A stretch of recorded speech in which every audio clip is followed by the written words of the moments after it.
that some privileged white guy thinks his opinion matters? Get over your entitlement. I'm not some damsel in distress waiting for you to ride in on your high horse. I'm really sorry. I was just trying to be kind. Kind? If you want to be kind, disappear and take the patriarchy with you. Seriously, go away, stalker. You're weird. Weird. I saw Snow White today, and I was the only person in the theater. Weird. Oh my God. Also be having the greatest time and simultaneously wishing people would stop sending me death threats. And if you disagree with this sentiment, just hit the unfollow button. I don't need your business. Thanks. Even they don't seem to be turning up in droves for the movie because the movie is really, really bad. This might go down in history as the biggest flop that Disney has ever had. Snow White will have to start charging for those pies, crashing and burning the US box office. It's one of the lowest rated movies in the history. Look at this acting. That at every premiere and everything I do, people will wait in line to see. But Snow White blows them all away. Chat, this movie has everything. Horrifying CGI, little people, check. A feminist princess who don't need no man, double check. Diddy dance party at the end, double diddy check. All this to say, go see Snow White right now. The new one. Not that old stupid one where the princess gets saved by some good upstanding guy. The movie is doing catastrophically. They spent $300 million and it currently has a 2.2 out of 10 rating on IMDb. The Simpsons have been mocking pop culture for decades, but this time they didn't just poke fun, they went in for the kill. Their parody of Rachel Zegler and Disney's Snow White remake was titled Snowwoke: The Reimagining, and it was everything you'd expect from a show that's never pulled punches. Rachel's character in the episode bans princes, lectures villagers, and watches her movie bomb while an empty theater echoes around her. It's brutal. The satire portrays her as an arrogant, tone-deaf girl boss who's completely out of touch with reality, someone who thinks she's saving the world, while in truth, she's just making everyone cringe. Zegler would be a miscast in that sense. Instead, she gets her name from surviving a snowstorm. Disney deleted Someday My Prince Will Come and made a modernized feminist alternative. The timing couldn't have been worse. Zegler's been under fire for months, and now one of the most iconic shows in television history is putting her on blast. This wasn't just a joke, it was a cultural moment, and it landed like a slap. When The Simpsons mocks you, it's not just about the episode, it's about the legacy. It means your name is now synonymous with the very thing people are laughing at. Before the first trailer even dropped, Rachel Zegler's words became the film's worst enemy. Her interviews didn't just generate buzz, they sparked outrage. Instead of hyping the legacy of Disney's first princess, she trashed it. Zegler repeatedly called the original 1937 Snow White weird, mocked the love story as stalker behavior, and made it clear she had no respect for the film she was hired to remake. Behind the scenes, you guys know as well as I do that those executives like Spielberg are looking at that, saying, Rachel Zegler can F right off. Fans weren't just disappointed, they were furious. She came off as smug, dismissive, and shockingly ungrateful. What should have been a magical moment, Disney's newest star honoring one of its most iconic characters, turned into a PR nightmare. Social media lit up with clips of her interviews, each one more tone-deaf than the last. Memes exploded. Comment sections were flooded with demands for a boycott. And just like that, Rachel had alienated the very audience Disney was trying to capture. Instead of building hype, she became the face of why the remake was doomed from the start. Just when it seemed the backlash couldn't get any hotter, another firestorm hit. This time around the dwarves. Disney decided to scrap the original 7 dwarfs and replace them with random magical creatures. Did the dwarfs make it or no? Well, the CGI dwarfs did. Of course, that goes back to the original controversy where Peter Dinklage, a very talented little person actor, said, why are we doing that? We've hired a Latina actress to be Snow White. That's progressive. But you can... Why? To avoid offending people. But instead of fixing anything, they created a brand new problem. Actor Peter Dinklage, one of the most respected voices in the dwarfism community, called the move hypocritical, and many agreed.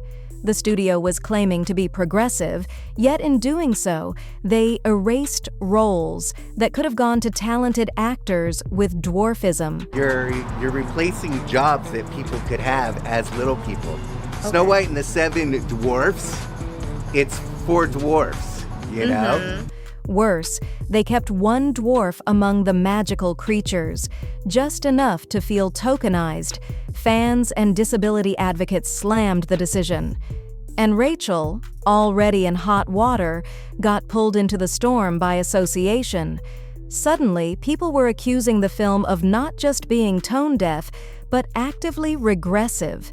Instead of inclusion, it looked like erasure disguised as progress.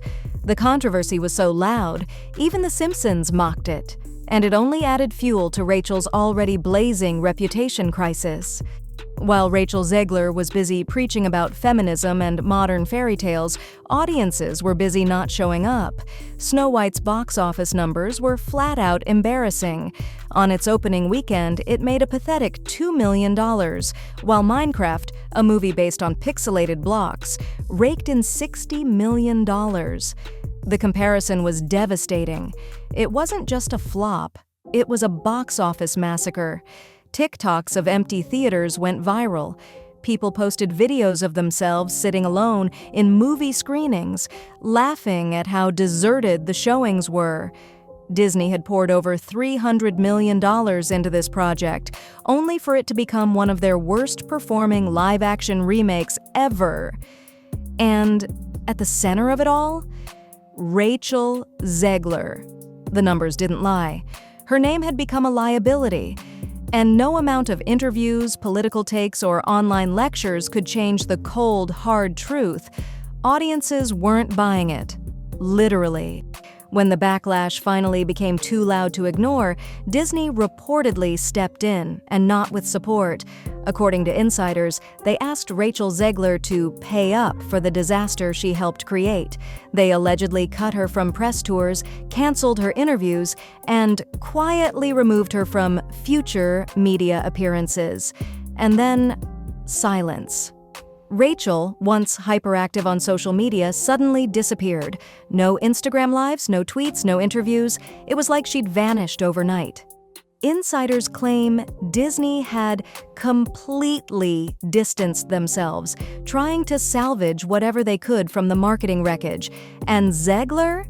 She was left to face the storm alone. For someone who had been so vocal, her sudden silence was deafening. It felt like the final chapter of a crumbling PR campaign, and everyone knew it.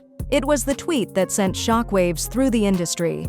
After a Disney promo tweet, Rachel Zegler followed it up with a Free Palestine post, while co-star Gal Gadot, who is Israeli, was still actively promoting the film.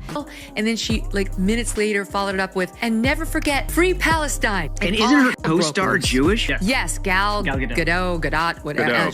What? Yeah. Wow. She's Jewish, and apparently this actually all hell broke loose. Gal started getting threats. The optics were a PR nightmare. Disney, already panicking from the backlash, reportedly sent a producer to ask Rachel to take it down.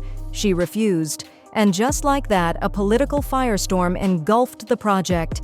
The tension between Rachel and Gal Gadot was already palpable on red carpets. But my name is Gal, and I'm Jewish. And we have had enough of Jew hatred.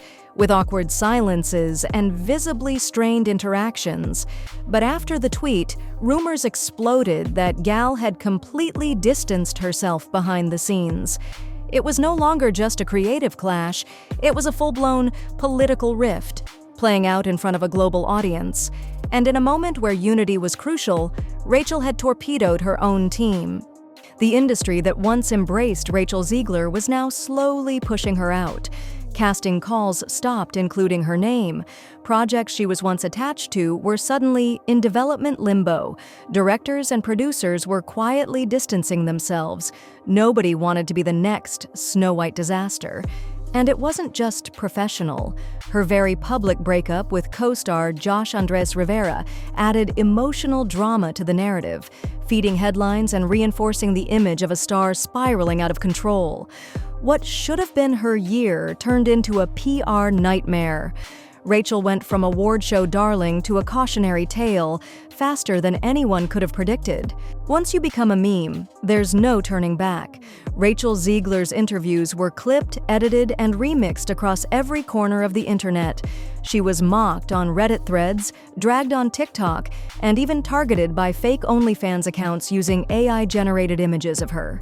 The fact that so many people believed those fake accounts said everything about how far her public image had fallen.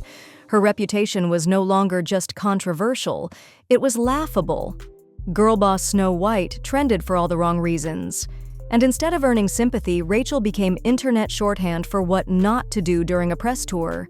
It wasn't just bad, it was humiliating on a global scale. Even critics who usually champion progressive storytelling couldn't defend Snow White. Reviews slammed the film for being politically heavy-handed, joyless, and confused. Gone was the charm of the original. In its place, clunky musical numbers, uninspired speeches about empowerment, and a complete lack of narrative cohesion. Disney deleted the classic "Someday My Prince Will Come" and replaced it with a feminist anthem critics called atrocious. The film tried to check every political box: feminism, racial equity, inclusion, but ended up pleasing no one.